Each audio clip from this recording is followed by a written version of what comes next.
My name's Susan Paxton, and I started speaking to a small group of healthcare workers shortly after I was diagnosed, terrified to do so, but I wanted I wanted them to know how I wanted to be treated.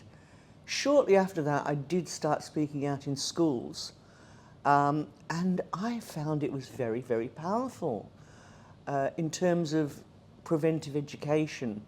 And I wanted the government to take on getting positive people into schools, and nobody was particularly convinced it worked. And I did a study, a longitudinal match control study, which indicated that students in secondary school who listened to a positive speaker changed their attitudes towards safer sex long term, and it lasted. It was a lasting impact.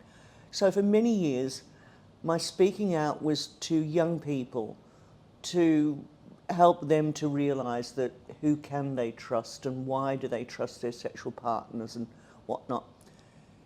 My speaking out in the last years has changed a great deal in terms of I see myself as being, I hate to use the word, but sort of inspiring to newly diagnosed people, because I've now reached the point where I've been living with HIV for half of my life. I've just reached that milestone. And when people see a woman in her 70s who's still alive and relatively vigorous and involved and healthy, I think that really helps other people with HIV to go, oh, it's not so bad after all. Because I went through the period when I knew I was going to die. We all knew we were going to die, any of us that were diagnosed in the early 90s, or as I was, or before then, or shortly after then. However, I think there's always a bit of you that goes, maybe what happened to me? And I had no idea that the antiretrovirals would be so powerful. So at the end of 1999, I had CD4 count of 40. I had a viral load in the I think it was 4 million copies per microliter, whatever it's measured in. And I started taking ARVs, and the first time I was like checking my skin and, oh, is it okay? And within 2 weeks, the change was remarkable. And I was saying, is this placebo effect? I can run again. I was barely able to walk.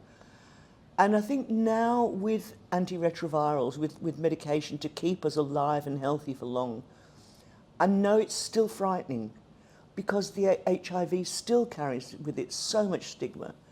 So I speak out to just try and normalise HIV. Not that it should be normal to have any health impact, but what I mean by that is that it's not something to be afraid of.